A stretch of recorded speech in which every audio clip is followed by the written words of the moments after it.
Hey folks, this is a video on another piece of inventory, or a couple pieces of inventory I have in my stock. And well, they are Admiral stripes, as you can see there, and not any Admiral stripes. They're from the Admiral of the Fleet, which is the top rank of the Royal Navy in the British military or the Canadian military. And it's equivalent to a field marshal in the British Army or a marshal of the Royal Air Force. So this is the top level. Now, how did these end up on the Canadian prairies in Manitoba of all places? Well, that's another whole story. I'll start sort of from the beginning. I purchased a jacket, actually several jackets, that were costumes. Now, these aren't fake, first of all, and I'll explain why. These were sewn onto a polyester jacket. Now, these ones are on felt. The jacket they were on was polyester, modern, probably made in the 50s, something like that. But when I got them, these two stripes here were folded in and folded under, and then they were sewn on to the jacket up here. And like I said, these were folded in and underneath, so that all that was showing on the cuff were these three, or rather four stripes. And the jacket was in the inventory of another dealer who bought them from a costumer. Now, this costume company had been around since the 1800s, the late 1800s. I think 1870 some or 1880 some.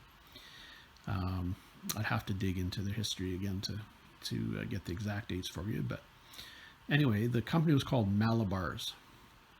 Now, they were out of Winnipeg, Manitoba, and they purchased surplus goods back in the 1800s and through the 1900s.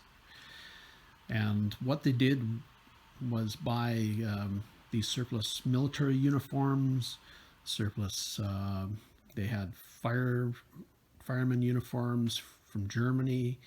They had Northwest Mounted Police uniforms, etc. Unfortunately, they used all this material that they had purchased for costumes, so they cut everything up. And somehow, this Fleet Admiral's jacket ended up in some of this surplus that they had purchased. And at the time, I suppose it wasn't really worth anything when it was surplus. It was good fodder for costumes, obviously, and that's why Malabar picked all this stuff up. When they closed they're not closed actually, they're still functioning as a tuxedo rental business, I believe. And they did have a shake-up in the 90s when I think it was the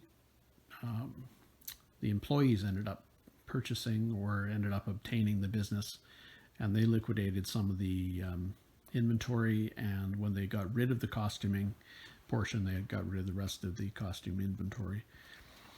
Now, this stuff's been coming out for a while, and this dealer I purchased this from had bought several pieces from one of the sales. I remember being at one of the sales and also being able to walk through the buildings and I purchased railway related stuff and buttons and all sorts of knickknacks. And I know fellow dealers managed to pick up Northwest Mounted Police items, Native Plains Indian beadwork from the 1800s, and all this sort of thing. A lot of it, unfortunately, was cut up, or they got single things like single moccasins and that sort of item. But anyway, at least it was saved in a way. Unfortunately, like I said, it was cut up and bastardized, forgive the term, but that's what happened to it. So it's come about legitimately, and basically was saved as a costume. But what military exactly it's from, whether it's Canadian or whether it's British, I'm not sure. Or possibly another European nation. I can't be sure.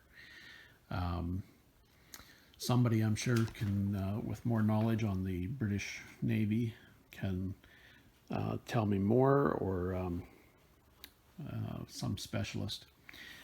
It's machine sewn by the looks of it, but the fabric is a felt, or wool, I should say, wool or felt, and they're in amazing condition for being probably late 1800s, with the exception of being cut off of the original jacket, sadly.